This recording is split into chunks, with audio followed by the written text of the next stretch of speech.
My father wants me to take care of his new family's children even though it's his responsibility. But since he doesn't want to listen to reason, maybe CPS will convince him. Hello Reddit. I'm Emily, 16 years old, and I need your opinion on a complicated situation with my family. To give you some context, my parents divorced 3 years ago when I was 13, and my brother Jake was 9. It was a pretty painful process for all of us. My parents, Susan, 42, and John, 45, had been married for 15 years when they decided to separate.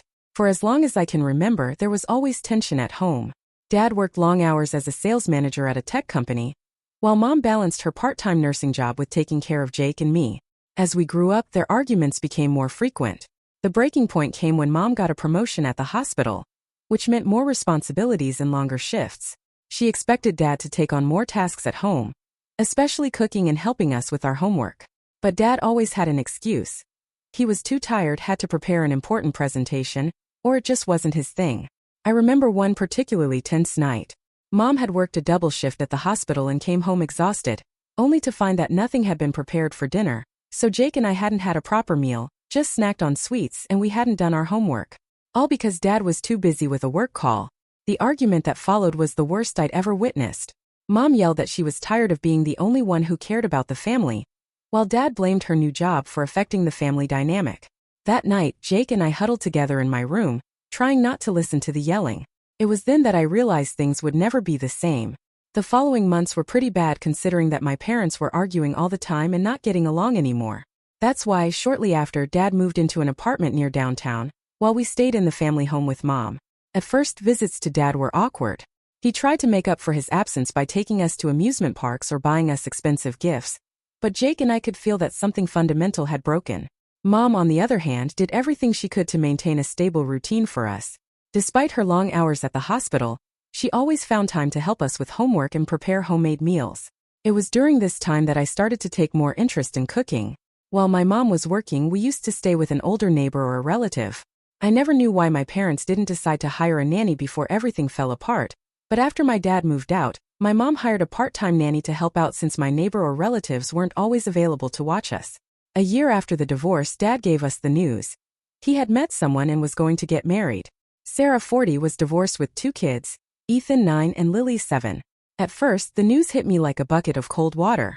I felt like Dad was replacing our family, creating a new one where Jake and I were occasional visitors. The first visits to Dad's new house were, how should I put it, interesting. Sarah seemed nice, though a bit eager to please. Ethan was an energetic boy who wouldn't stop talking about video games, while Lily was quieter and shy. Jake adapted quickly, happy to have new playmates, especially since he liked video games too. I, on the other hand, felt like a stranger in what was supposed to be my new home. Over time, things settled into a new normal. We visited Dad and his new family on the weekends, while we stayed with Mom during the week. Still, I can't say I had a bad relationship with my dad's new family. Over time, I started to get along with Sarah and also with my step-siblings. However, things started to change a few months ago. Sarah got a new job that required her to travel frequently during the week. Suddenly, the family dynamic shifted. Dad, who had had issues with my mom's promotion, which led to their divorce, now had a similar problem.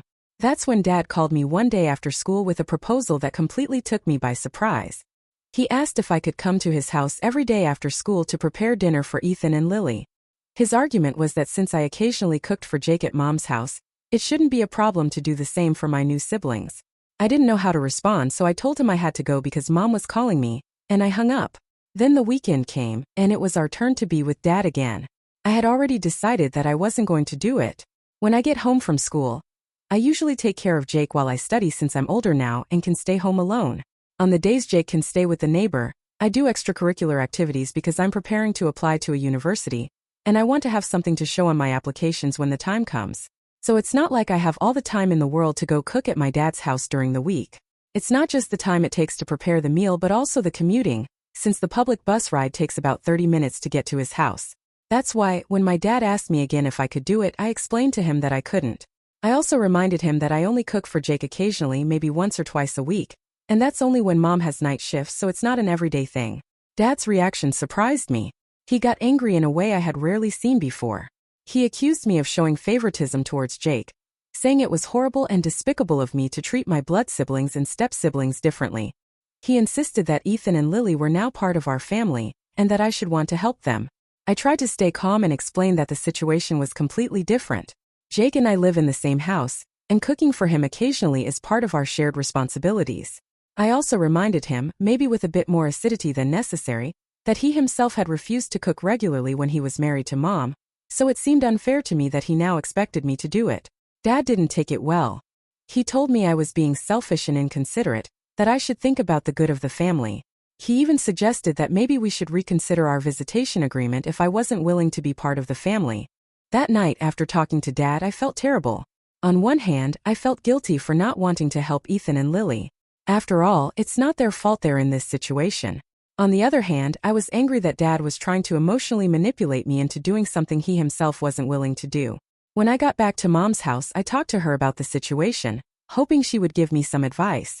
She remained quite calm and assured me that I wasn't obligated to take on responsibilities that interfered with my own life and studies, and that she would talk to him.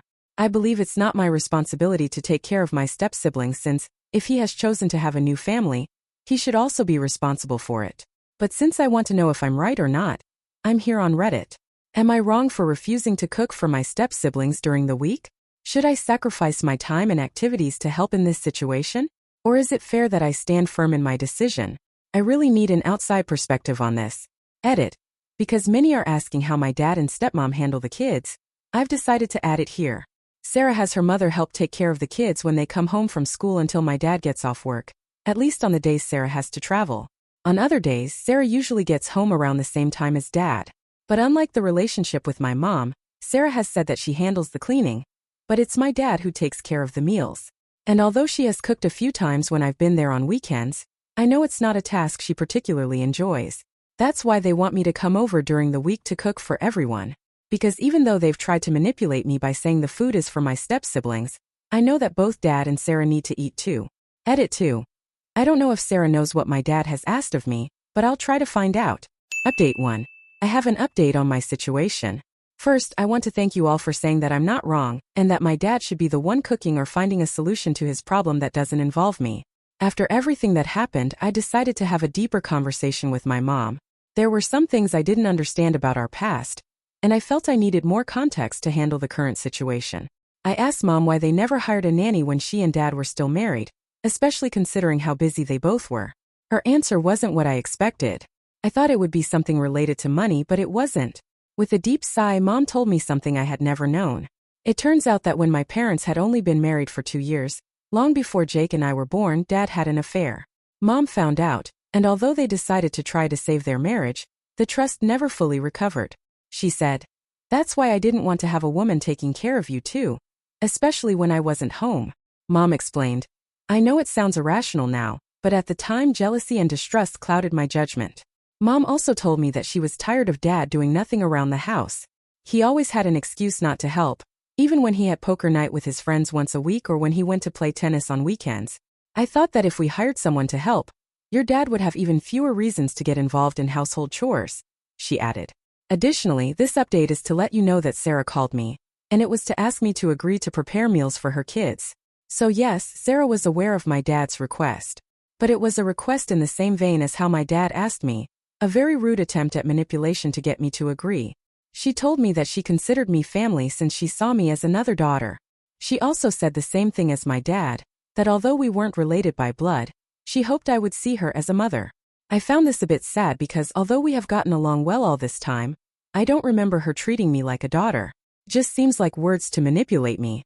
Then I told her no as well and hung up the call.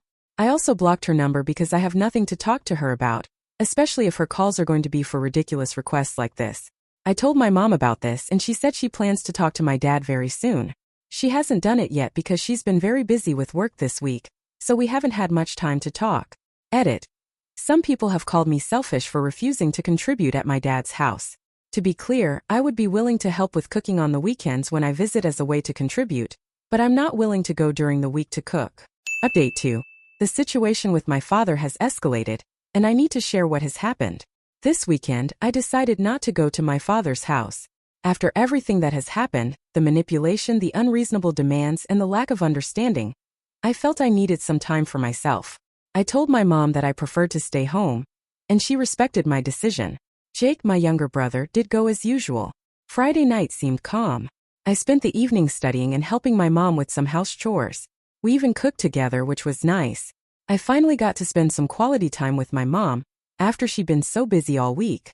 However, on Saturday morning, everything exploded. Around 10 a.m., the house phone rang. My mom answered, and from where I was in the kitchen, I could hear my father's enraged voice on the other end. He was yelling so loudly that I could understand almost every word. "Where is Emily? She's supposed to be here. You can't keep her at home, Susan," my father shouted. My mom, keeping her cool in a way that impressed me, replied firmly, "John, lower your voice. Emily decided to stay home this weekend. She's old enough to make that decision for herself. She's my daughter too. I have the right to see her," my father continued. "Yes, she's your daughter, not your servant," my mom responded, and I could hear a tone of anger in her voice that I rarely heard. "Emily told me about your request for her to come and cook for your stepchildren during the week. What were you thinking, John?" There was a moment of silence, and then my father, still angry but speaking more quietly, said, "I just asked her to help out a little. She's part of the family." "No, John," my mother interrupted.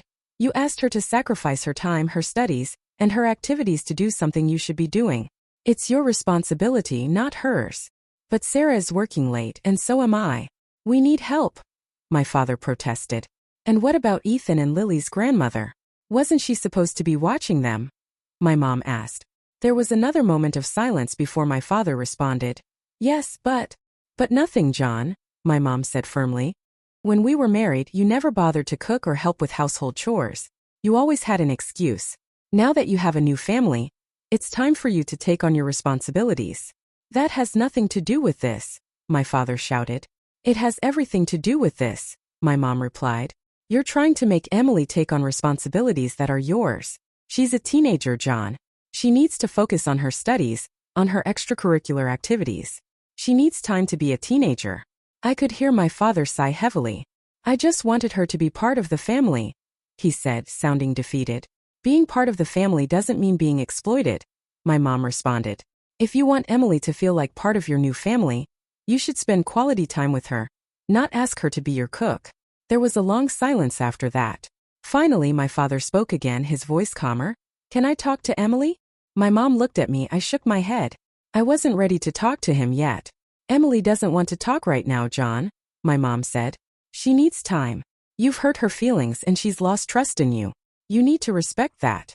"But she's my daughter," my father said, sounding almost pleading. "Yes, she is," my mom replied. "And if you want to maintain a good relationship with her, you need to start treating her like your daughter, not as someone you can manipulate into doing the things you don't want to do." The call ended shortly after that. My mom came to the kitchen, hugged me, and told me that everything would be okay. She assured me that I didn't have to do anything I didn't want to, and that she would always support me. Update 3. I have another update about my family situation. This time I'm really worried. On Monday afternoon, Jake came back from school after spending the weekend at Dad's house. Normally, Jake is in a good mood after these visits, but this time he seemed down and a bit irritable. When I asked him what was wrong, his response shocked me. "I'm really hungry," Jake said, frustrated. "The school lunch wasn't enough today." This seemed odd to me because Jake usually doesn't complain about school food. I asked him if he had eaten well at Dad's house before going to school. "Not really," he replied. "There was almost no food in the house. The weekend was weird." Jake told me that on Saturday night Dad ordered some pizzas, which sounded normal. But on Sunday apparently there wasn't much food at the house. There were only some leftovers from the pizza the day before. "Ethan and Lily were hungry too," Jake added. "I heard Lily asking Sarah when they were going shopping." This information left me shocked. Were Dad and Sarah not feeding the kids properly? Was this just an unusual weekend? Or was it happening more frequently? Usually when I visit, there's plenty of food since Sarah usually cooks. But according to Jake, Sarah had to travel this weekend and only spoke with her kids on the phone. I told Mom what Jake had said, and I could see the concern on her face. "Emily," Mom said after a moment of reflection, "I know things have been tense with your father, but this is worrying. Maybe we should call his stepchildren and see how things are going." We decided that I would try to talk directly to Ethan and Lily. Despite everything, we have a good relationship, and I thought they might feel more comfortable talking to me than to an adult. Update 4. Well, I finally spoke with my step-siblings after yesterday's update. I called them in the afternoon. I spoke with Ethan, the oldest, and when I managed to get him to stop talking about the video game he was playing, which he always tells me about when we see each other, I asked him how things were going at home. He said they were okay but that Sarah was traveling a lot and they spent more time with Dad and their grandmother. I asked if their grandmother stayed over more often, but he said no, that she only stayed with them in the afternoons until Dad came home. Then I asked if they were eating well when they stayed with Dad, and what he told me was heartbreaking. He said they usually eat at school, and sometimes their grandmother makes them something to eat, but if Sarah isn't around, Dad doesn't usually prepare dinner or breakfast for them. This doesn't surprise me coming from Dad, because I've seen him rush out in the morning saying he would grab something on the way. At night, if he was working on his computer, he wouldn't usually eat unless Mom brought him something. I asked him if he had talked about this with their grandmother, and he said no, that he thought it was normal because it had always been this way since his mother and Dad got married. And since he saw that Dad didn't eat much, he thought that was how things were. Which is ridiculous because Dad eats like anyone else. Except he mostly eats breakfast out, dines with friends, or grabs something before coming home from work. After that, I waited for Mom to come home from work and told her everything. I also asked her if we should contact Child Protective Services, as someone suggested in the comments. She said that because she works at the hospital, she knows someone who works with child services, so she'll explain the whole situation to them. I didn't expect things to reach this point. While I can handle my dad mistreating or trying to manipulate me, since I don't have to see him if I don't want to, my step-siblings aren't to blame for him being a bad parent. I feel like I need to help them in some way. Update 5. It's been 2 weeks. As I mentioned in my previous update, my mom spoke with someone who works with Child Protective Services, and a report was made. Someone in the comments told me I shouldn't get involved, that it was my dad's and his stepchildren's issue. But how could I not get involved when there are children involved, especially when I know them? I hope that comment was meant as a joke, and not from someone who genuinely believes I shouldn't intervene in a clear case of child neglect. Back to the situation. A week ago, Child Protective Services visited my step-sibling's house and found that there was very little food overall. The fridge and pantry were nearly empty. They also interviewed Ethan and Lily, who were able to share their side of the story. As a result, Child Protective Services took them and placed them with their grandmother. At least I feel more at ease knowing they're now in a place where they'll receive proper food. I don't know the grandmother well, but from what Ethan has told me, she seems to be good to them.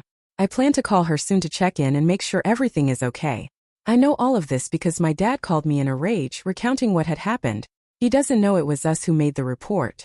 Even so, he was furious, saying that it's all my fault for not helping and that now his children have been taken away because I wasn't there to help the family.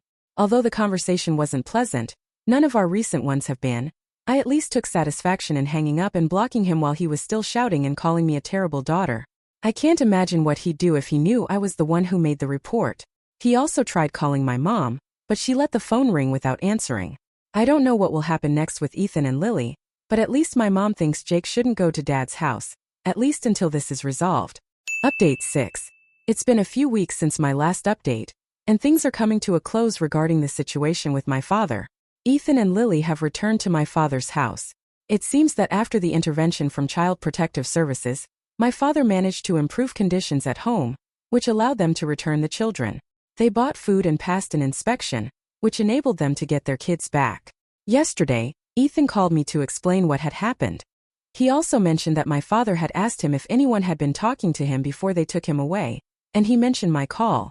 As a result, my father now suspects that I was the one who made the report. Even though Ethan obviously didn't realize this would lead to such a serious situation, I feel bad that he had to go through this.